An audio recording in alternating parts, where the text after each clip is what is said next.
bendiga esta noche. Es una bendición estar delante de usted una vez más. Este sábado de estudio bíblico vamos a abrir nuestro corazón y vamos a abrir nuestra Biblia en 2 Corintios 15, por favor. 2 Corintios 15.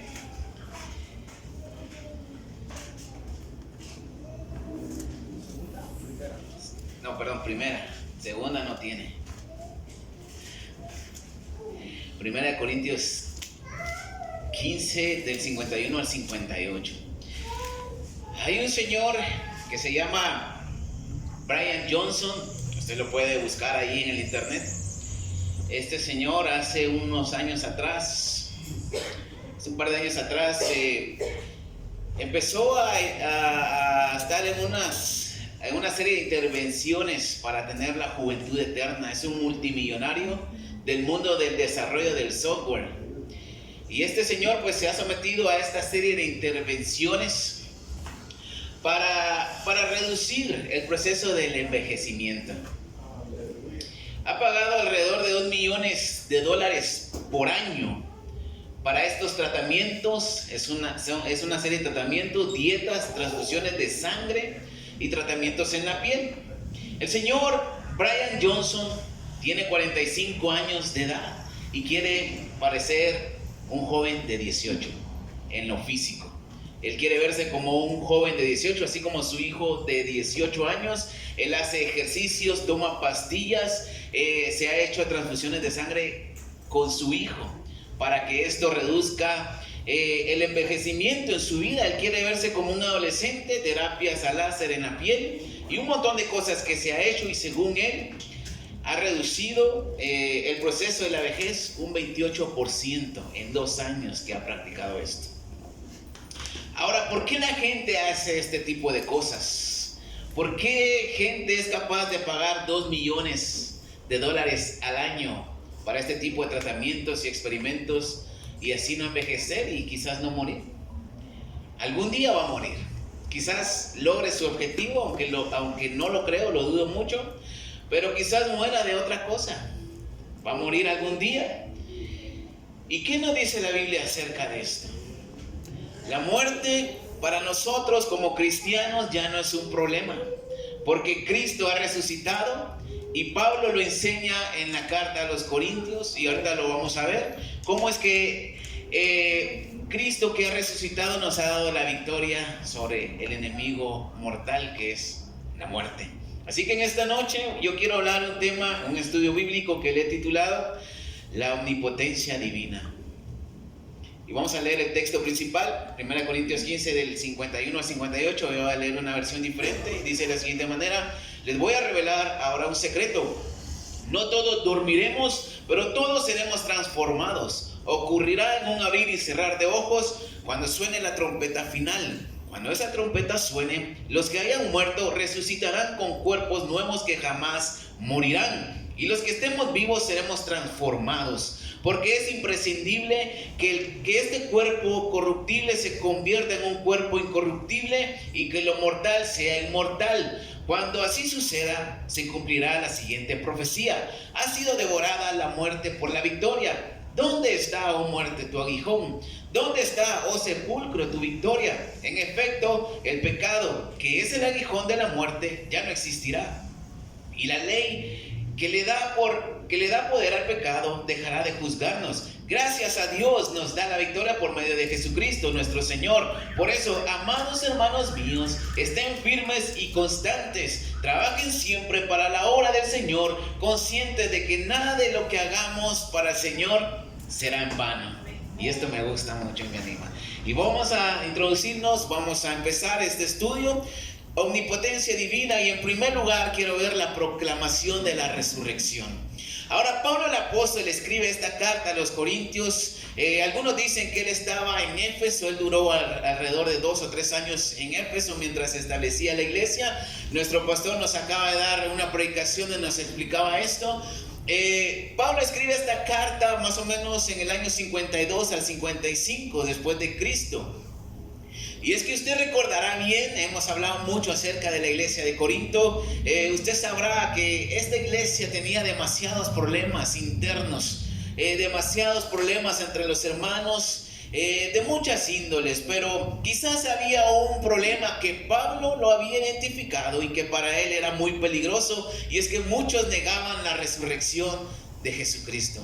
Muchos negaban la resurrección en general. Vamos a leer capítulo 15 del 1 al 11. Permítanme recordarles, hermanos, el evangelio que les prediqué antes. Ustedes lo aceptaron entonces y perseveran en él. Es por medio de este mensaje como ustedes alcanzan la salvación. Es decir, si todavía lo creen firmemente, si no, todo fue en vano. Lo primero que hice fue transmitirles lo que me enseñaron: que Cristo murió por nuestros pecados de acuerdo con las Escrituras. De acuerdo con las Escrituras, que fue sepultado y que al tercer día se levantó de la tumba según las Escrituras. Una vez más, que se le apareció a Cefas y más tarde a los 12. Después se le apareció a más de 500 cristianos a la vez, la mayoría de los cuales vive todavía, aunque algunos han muerto ya. Luego se apareció a Jacobo y después a todos los apóstoles. Y por último, como a uno que había nacido fuera de tiempo, se me apareció a mí. Y yo soy el más insignificante de los apóstoles, título que ni siquiera debería ostentar, porque perseguí a la iglesia de Dios. Pero lo que soy, lo soy por la gracia de Dios, y su gracia no ha sido en vano, porque he trabajado más que todos ellos. Si bien es cierto que no he sido yo, sino la gracia de Dios que ha obrado por medio de mí. No importa quién trabajó más, yo o ellos. Lo importante es de que les predicamos el evangelio y que ustedes lo creyeron. Este es el punto importante. Pablo les recuerda cómo les fue anunciado el evangelio de Cristo, el mensaje de salvación, cómo fue proclamado ese mensaje para la iglesia de Corinto, para la gente que vivía en ese tiempo. Y no solamente era un mensaje que proclamaba cómo Jesús anduvo en este mundo por alrededor de 3 años en su ministerio y después muere por nuestros pecados, sino que también el plan de la salvación en Cristo no solamente tiene su muerte, sino que la resurrección también. Y en esto se basaba Pablo y los apóstoles, en la resurrección del Señor Jesús.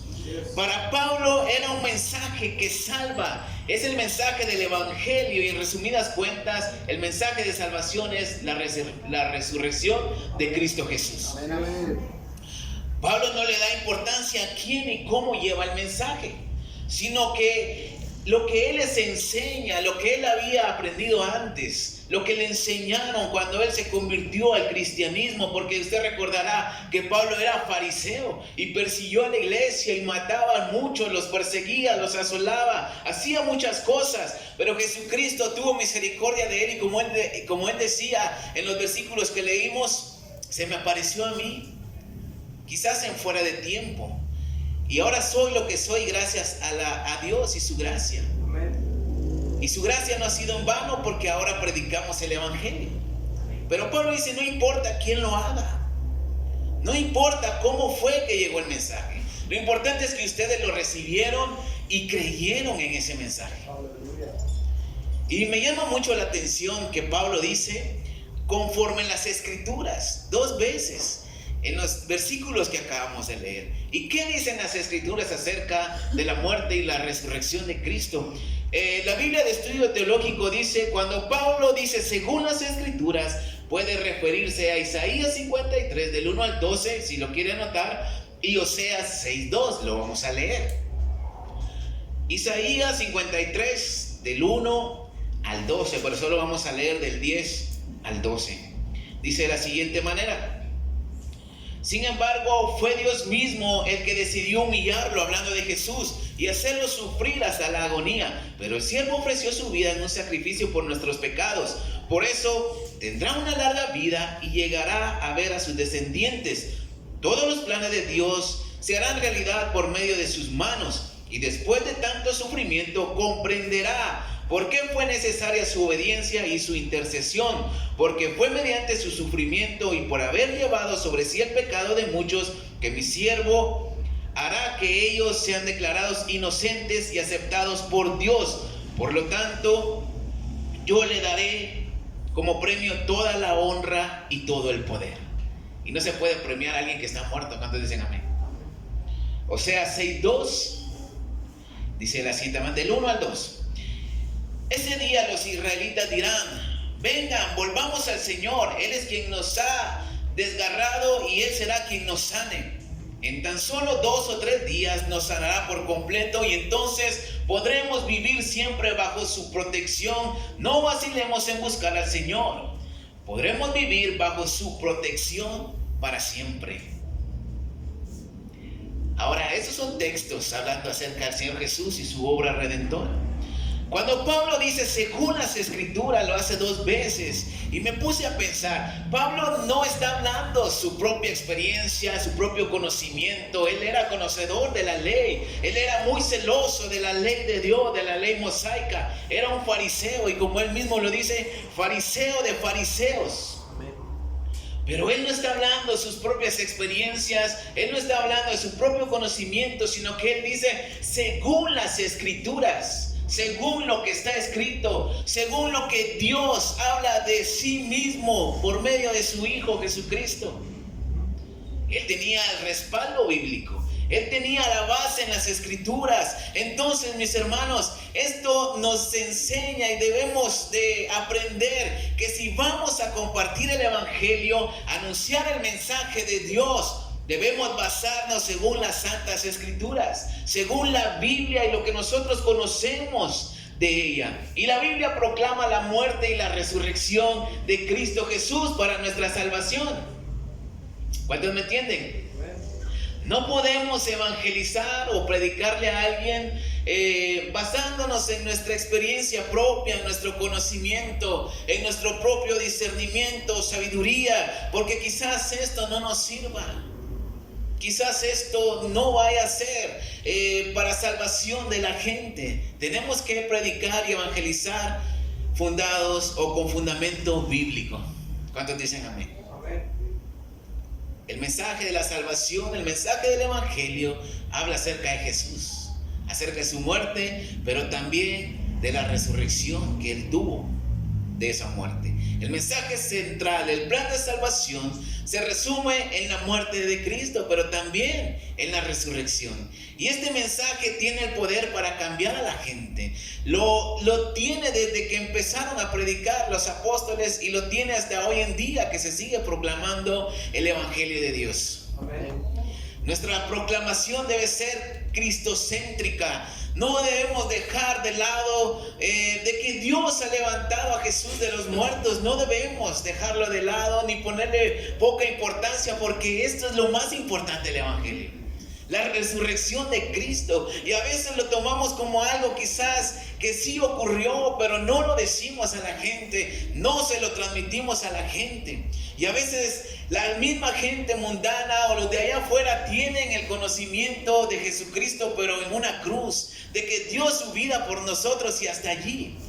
Pero no solamente fue eso, sino que también resucitó y ahora está a la diestra del Padre intercediendo por nosotros. Amén. Y si nosotros hemos creído de que Jesús resucitó y ahora vive, también la gente que crea en Él tendrá vida eterna en Cristo Jesús. La resurrección de Cristo es lo que le da vida al Evangelio, mi hermano. Y todo aquel que cree en el Evangelio será salvo. Si hemos creído en Jesús y en su resurrección y morimos, la muerte ya no va a tener poder sobre nosotros. Y si vivimos, mis hermanos, si Cristo viene en cualquier momento, seremos transformados, como lo dice la Biblia. Si hemos muerto en Cristo, vamos a resucitar, así como Jesús resucitó. Pero si estamos vivos y el Señor viene, vamos a ser transformados. Juan 11:25, ¿quién sabe lo que dice? Yo soy la resurrección. Y Jesús dijo: yo soy la resurrección y la vida. El que cree en mí, aunque esté muerto, vivirá. Y todo aquel que cree en mí no morirá jamás. El que esté muerto y cree en mí, vivirá. Por eso para Pablo era tan importante este mensaje y este recordatorio que les hace a ellos, para que no se dejaran llevar por falsas doctrinas o por pensamientos de gente que había en ese tiempo en esa iglesia. En segundo lugar, quiero ver Consecuencias de negar la resurrección. Capítulo 15, versículos del 12 al 19. Ahora bien, si se predica que Cristo resucitó, ¿por qué algunos andan diciendo que no existe la resurrección de los muertos? Si hay resurrección, si no hay resurrección, Cristo no resucitó tampoco. Y si no resucitó, vana es nuestra predicación y vana es la fe de ustedes. En ese caso, los apóstoles seríamos unos mentirosos porque afirmamos de que Dios levantó a Cristo de la tumba, y esto es imposible si los muertos no resucitan.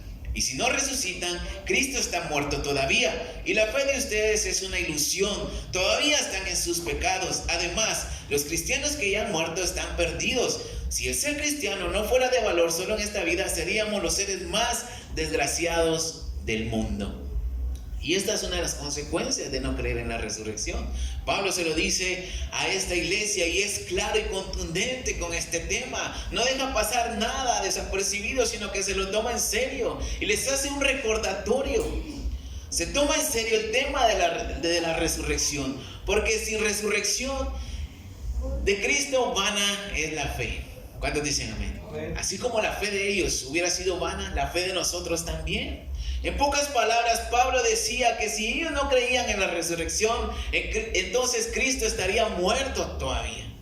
Y como consecuencia esto es que el pecado reinaría y la muerte tendría la última palabra sobre nosotros. No tendríamos esperanza. Y esto se lo transmitía a los corintios. Vana sería su fe, sería una ilusión. Nosotros como predicadores, como apóstoles del evangelio, dice Pablo, seríamos unos mentirosos porque nuestro mensaje es la proclamación de la muerte y la resurrección de Cristo. Pero si ustedes no creen en la resurrección, entonces es vano todo lo que hacemos. Si Cristo no resucitó, ustedes, corintios, serían unos ilusos y unos tontos, por decirlo así, porque están creyendo en algo falso, están creyendo en mentiras, y nosotros seríamos mentirosos. Entonces, mis hermanos, la fe es algo que no solamente nos sirve para esta vida, para encontrar la salvación en Cristo Jesús. La fe nos ayuda y nos abre la puerta a la eternidad. Nos abre la puerta a la vida eterna y ni siquiera la muerte lo puede impedir. Porque si morimos con la fe puesta en el Hijo de Dios, esto es ganancia. Porque un día vamos a despertar de esa muerte o de ese sueño para reinar con Jesucristo para siempre. Entonces, mis hermanos, la resurrección de Cristo es lo más importante y donde debemos poner nuestra fe. Porque es la resurrección de Jesús, la prueba más tangible de ese sacrificio perfecto que Jesús hizo en la cruz. Si Jesús no hubiera resucitado, ese sacrificio fuera como cualquier humano muriendo. No tendría validez, no tendría importancia, pero la resurrección de Jesucristo es la prueba más tangible del amor de Dios y de la salvación que hay en Él. El sacrificio por la expiación de los pecados y la resurrección lo hace eficaz. Ahora, ¿cuántos han muerto haciendo buenas obras? ¿Cuánta gente ha dado su vida por cosas buenas para mejorar el mundo? Quizás usted sabrá de alguno. ¿Cuántos han muerto dejando huella en este mundo? ¿Cuántos han muerto dejando un buen ejemplo a seguir? Que han cambiado vidas, quizás que han hecho cosas buenas y que se sigue haciendo hasta el día de hoy y se siguen recordando. Pero esta gente, mis hermanos, que ha muerto haciendo cosas buenas y dejando buenos ejemplos, simplemente se recordarán como tales, como personas buenas. Porque poner la fe en ellos no sirve para salvar nuestras almas. Ahora, ¿cuántas personas buenas que han muerto en este mundo han resucitado el día de hoy? Ninguno, solamente Cristo Jesús. Hermanos, si Cristo no resucitó, significa que como creyentes o seguidores de Jesús seríamos los más desgraciados del mundo, lo dijo Pablo en las Escrituras. Seríamos los más desdichados, no tendría razón ni sentido estar aquí. Ahí sí, mejor quedémonos viendo en casa viendo Netflix. Con la pantalla gigante que dice el pastor. Ahí sí tendría razón. Si Jesucristo no resucitó, simplemente nuestra fe estaría en un simple maestro que vivió hace 2000 años. Si Cristo no resucitó, mis hermanos, seríamos un ejemplo como los budistas. Mucha gente allá en esos alrededores, si no estoy mal, los tailandeses, y todos ellos creen en Buda y ponen su fe en él. Pero es por gusto, porque Buda, ahí está. Si van a ver su tumba, ahí está. Pero Cristo ha resucitado. ¿Cuántos dicen amén? Amén. Y esta es la esperanza que tenemos. Esto es lo que Pablo quería decirle a los corintios. Y es que el problema en esa iglesia, en ese entonces, es que había muchos judíos que se habían convertido al evangelio, grecorromanos, y también posiblemente habían saduceos que se habían convertido al cristianismo y que ellos todavía negaban la fe en Jesús y en la resurrección. Vamos a leer Hechos 26.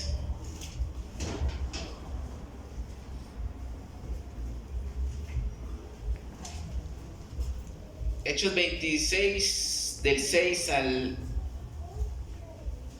9, vamos a ver si no me equivoqué.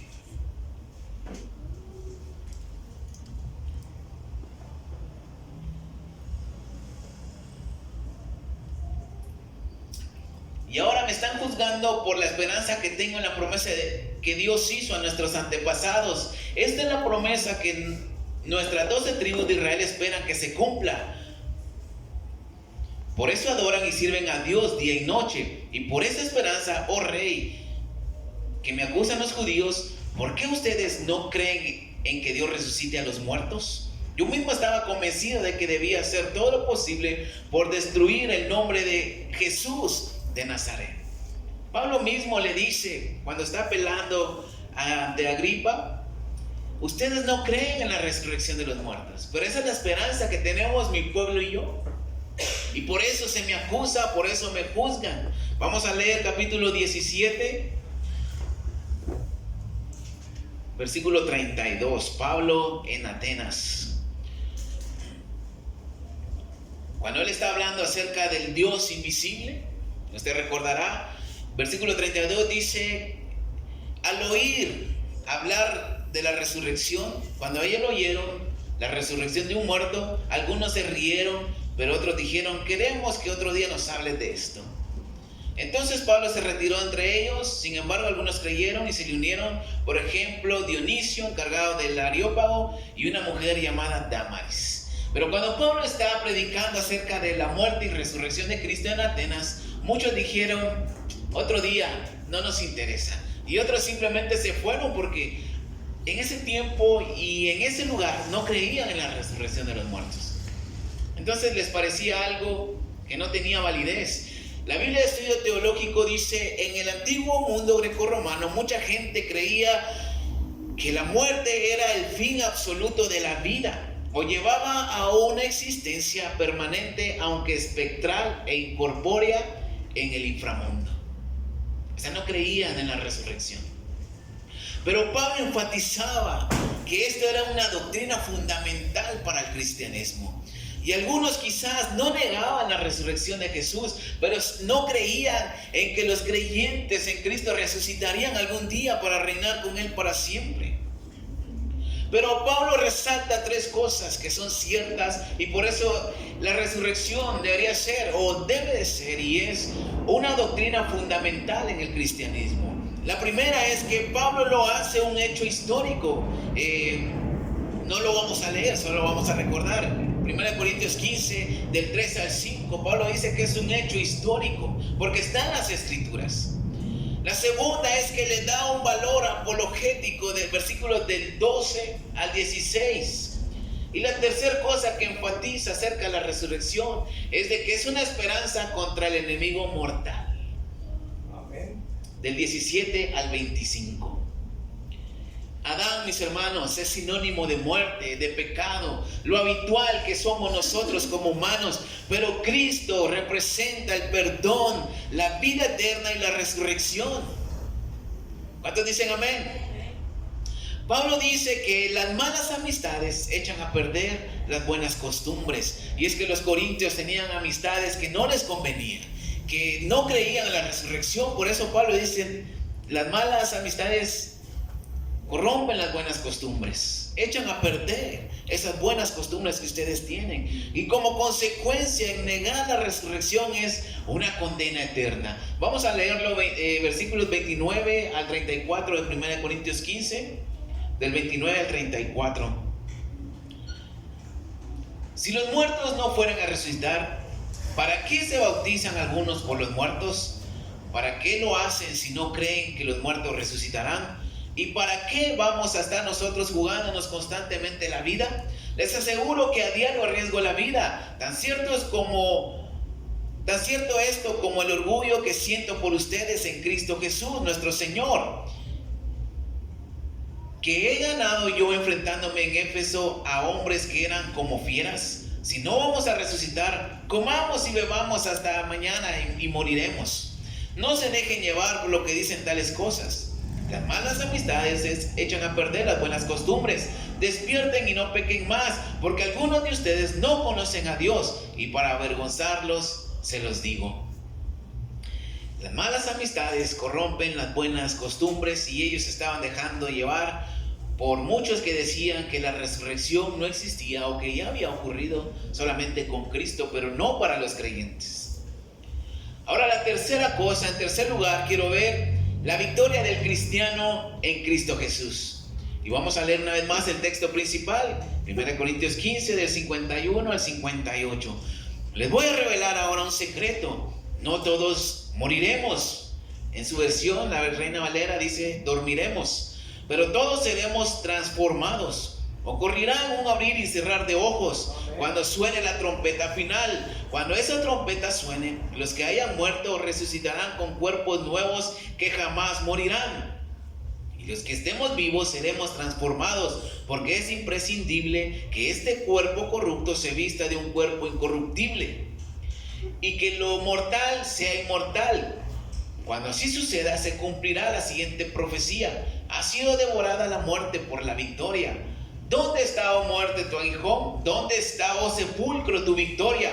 En efecto, el pecado, que es el aguijón de la muerte, ya no existirá, y la ley que le da poder al pecado no nos juzgará más. Gracias a Dios que nos da la victoria por medio de Jesucristo, Señor nuestro. Por eso, amados hermanos míos, estén firmes y constantes, trabajen siempre para la obra del Señor, conscientes de que nada de lo que hagamos para el Señor será en vano.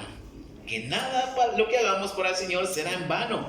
Pablo es muy preciso en decir, les voy a revelar un secreto. No todos moriremos o dormiremos, como dice su versión. Y esta palabra dormir es un eufemismo de la muerte. O sea, prácticamente Pablo lo está adornando, no está siendo muy crudo. No todos vamos a morir, pero todos seremos transformados. Ahora Pablo habla de una verdad que es muy poco creíble y entendible.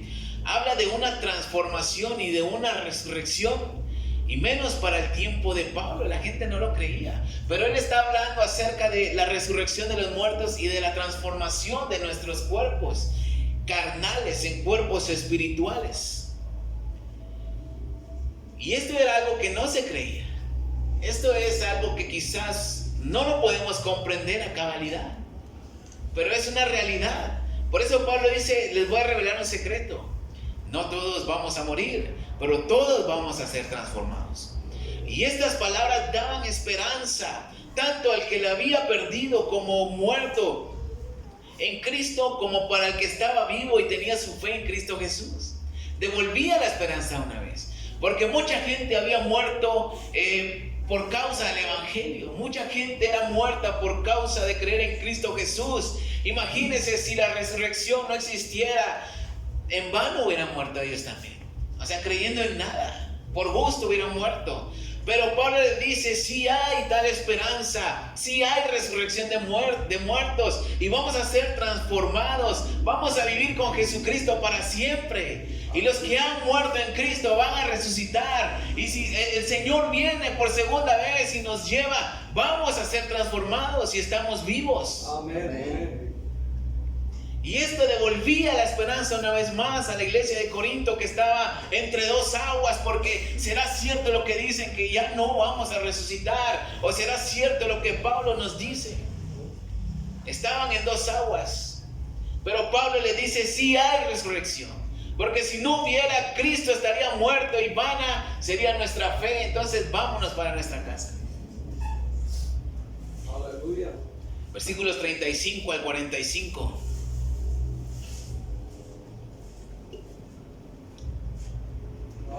Quizás algunos se pregunten, ¿cómo resucitarán los muertos? ¿Qué clase de cuerpo tendrán? ¿Será que tendrá el mismo cuerpo? Eso no traería nada de esperanza.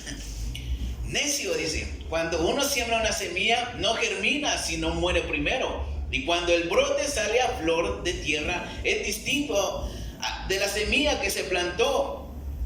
Lo que uno siembra es un simple grano de trigo o de cualquier otra planta, pero Dios le da el cuerpo del tipo que quiso que tuviera. La planta será de acuerdo con la semilla. Hay diferentes tipos de cuerpos. Los hombres, las bestias, los peces y las aves son diferentes entre sí.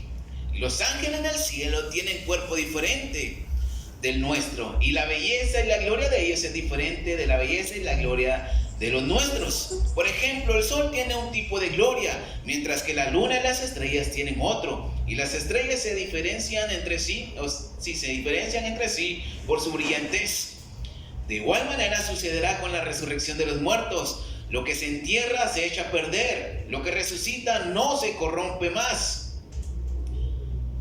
El cuerpo que sembremos es despreciable, pero cuando resucite será glorioso.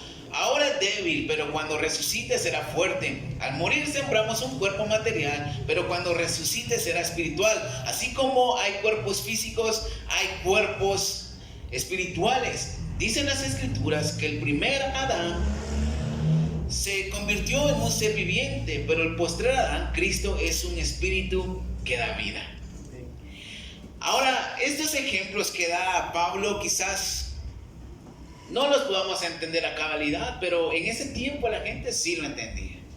Había de diferentes culturas, diferentes creencias, diferentes temas a manejar. Por eso él les habla acerca del grano, de la semilla, de los árboles. Le habla de los ángeles, del sol, de las estrellas, porque había diferente tipo de gente y cada uno lo entendía según su cultura. Por eso Pablo no se limita solo a un tema, sino a varios. Y usted sabe bien que cuando se siembra una semilla, el árbol es muy diferente.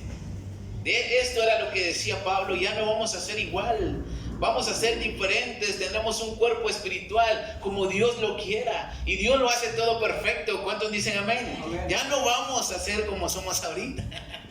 No pierda la esperanza, vamos a ser diferentes. Si usted se mira al espejo y se pregunta, ¿por qué Dios me hizo así? Algún día va a ser diferente. El tema de la resurrección era indispensable, y Pablo lo trató en varias de sus epístolas, no solo aquí, sino que lo trataba con varias iglesias.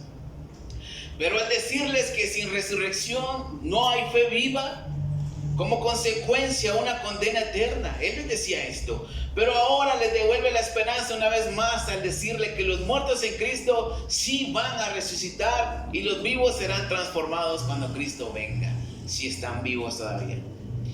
Y esa es la esencia del Evangelio, mi hermano: devolver la esperanza cuando se ha perdido. Esto es lo que Dios ha hecho con nosotros. Hemos perdido la esperanza, pero Dios la ha devuelto una vez más a nosotros. Prácticamente todo estaba perdido. Cuando Adán y Eva desobedecieron en el jardín del Edén, todo se echó a perder. Echaron a perder lo que Dios estaba planeando, pero como Dios es soberano y poderoso, una vez más arregla las cosas envía a su Hijo preciado, a Jesucristo, en un sacrificio perfecto, y una vez más arregla todas las cosas. No todo está perdido. Hay una esperanza que nos mantiene vivos. La resurrección de Cristo ahora vive para siempre. Y no solamente esto, sino que, como Pablo dice, es un espíritu que da vida a cada uno de nosotros que estamos aquí. Y no solo ahorita, sino para siempre. Aún como cristianos podemos perder la esperanza de un cambio, de una mejora en nuestra vida, etcétera, muchas cosas. Pero Pablo también nos trae esa esperanza a nosotros al decirnos que todo esto va a terminar y comenzará una nueva época en Cristo Jesús. Versículos 51 y 52. Les voy a revelar ahora un secreto. No todos moriremos, pero todos seremos transformados. Ocurrirá en un abrir y cerrar de ojos cuando suene la trompeta final. Cuando esta trompeta suene, los que hayan muerto resucitarán con cuerpos nuevos que jamás morirán, y los que estemos vivos seremos transformados. Ahora, aquí hay algo muy interesante. Un abrir y cerrar de ojos es un instante, algo que los griegos le entendían que era invisible. Un abrir y cerrar de ojos, a menos que se esté durmiendo ahorita, sí va a ser mucho tiempo. Va a cerrar los ojos por mucho tiempo. Pero un abrir y cerrar de ojos es en un instante. Y la trompeta final marcaba el final de una época y el inicio de otra. Y Pablo dice que se va a tocar la trompeta. Muchos asocian esta trompeta que Pablo habla, la trompeta final, con lo del Apocalipsis, pero quizás no tenga nada que ver. Para esos tiempos se sabía, cuando se hablaba de trompetas finales, que era el fin de una época para empezar otra nueva. Números 10, vamos a leer. Muchos están relacionados con esto. Números 10, del 1 al 10, lo vamos a leer rápidamente. Cómo es que Dios da instrucciones acerca de las trompetas, y es interesante cómo todo va relacionado. Dice: luego el Señor le dijo a Moisés: haz 2 trompetas de plata labrada para convocar a las asambleas del pueblo y para indicar el desmontaje del campamento. Cuando suenen las 2 trompetas, el pueblo entenderá que debe reunirse a la entrada del santuario.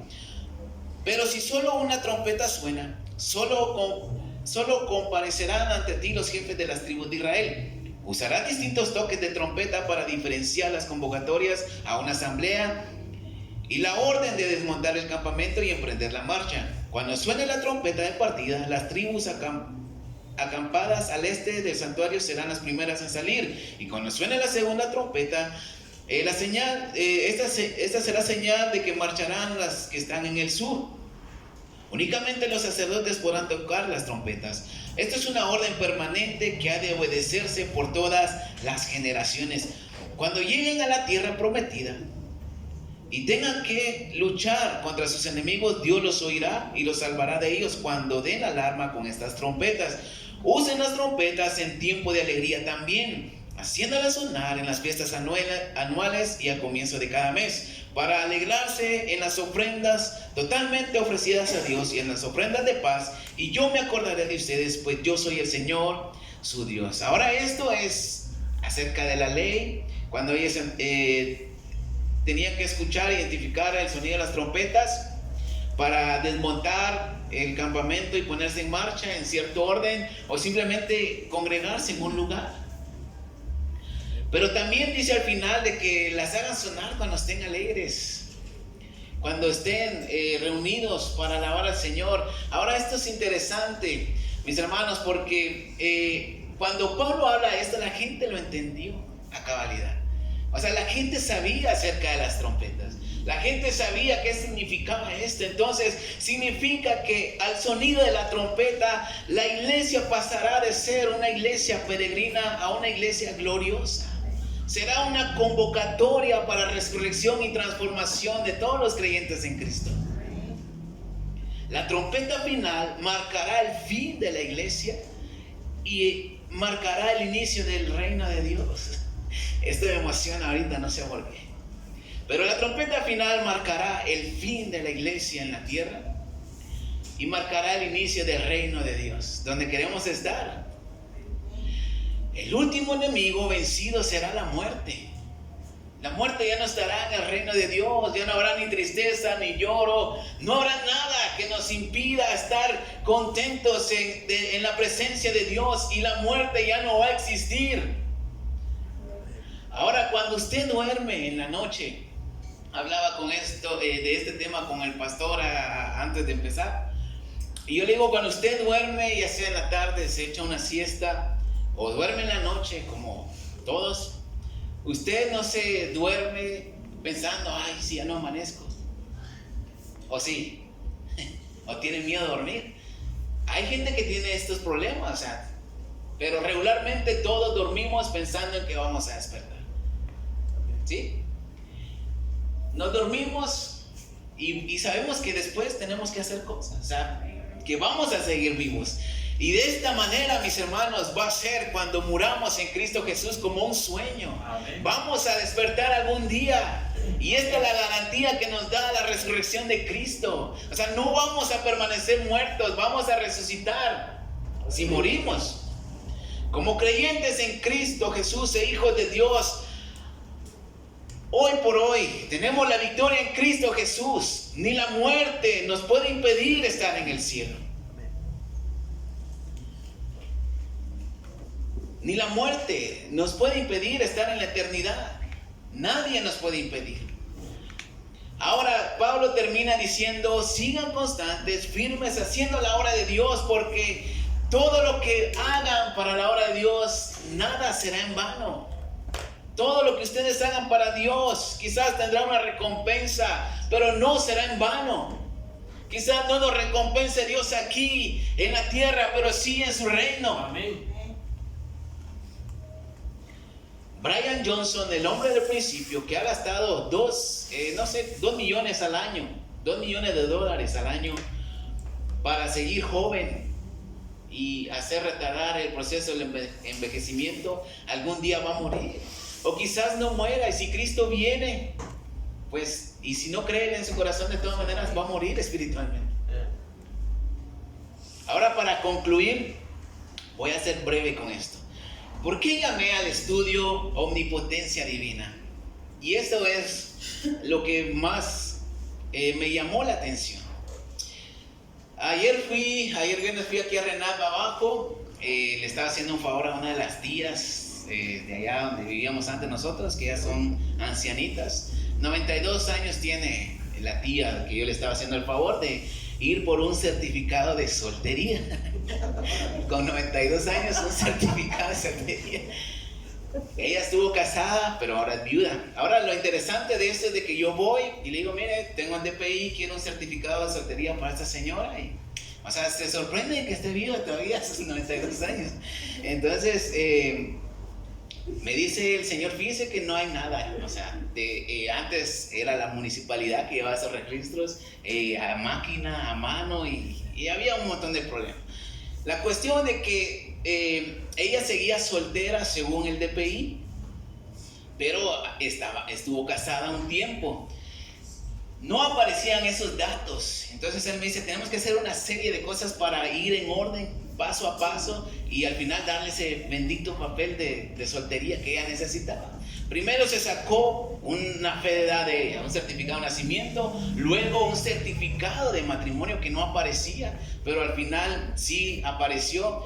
Como es viuda, el esposo de ella murió en el año 90 y algo, también se hizo un certificado de difunción, porque el señor sí estaba físicamente, pero ya no valía, porque cuando se hizo el traslado de información de la municipalidad a Renap, eso no se escribió, o sea, no estaba en el archivo.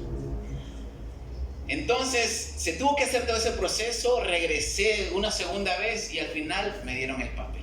Se gastó dinero, el chavo muy buena onda, la verdad muy eficiente en su trabajo porque solucionó el problema, y la tía ahora ya es soltera hace 92 años. Por si se quiere volver a casar. Ahora, ¿por qué le cuento esto? Porque omnipotencia divina solamente la tiene Dios. Cuando Jesucristo vuelva por segunda vez, los muertos en Cristo van a resucitar, y los que estén vivos para ese momento van a ser transformados y millones de gentes van a ser congregadas en un solo lugar en el aire. ¿Y por qué digo omnipotencia divina? Porque va a ser en un instante, en un abrir y cerrar de ojos. Ahí no va a haber traspapeleo, es que no estabas escrito en el libro de la vida. No va a haber nada de eso. O sea, Dios tiene la omnipotencia divina de juntar, tiene el poder para hacer lo que quiera, y todos vamos a reunirnos en el aire con Cristo, ya sea que resucitemos o seamos transformados. ¿Cuántos dan gloria a Dios por eso? Den un fuerte aplauso a Cristo.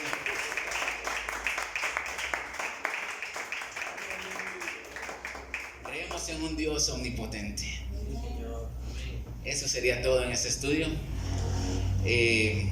Vamos a orar, póngase de pie.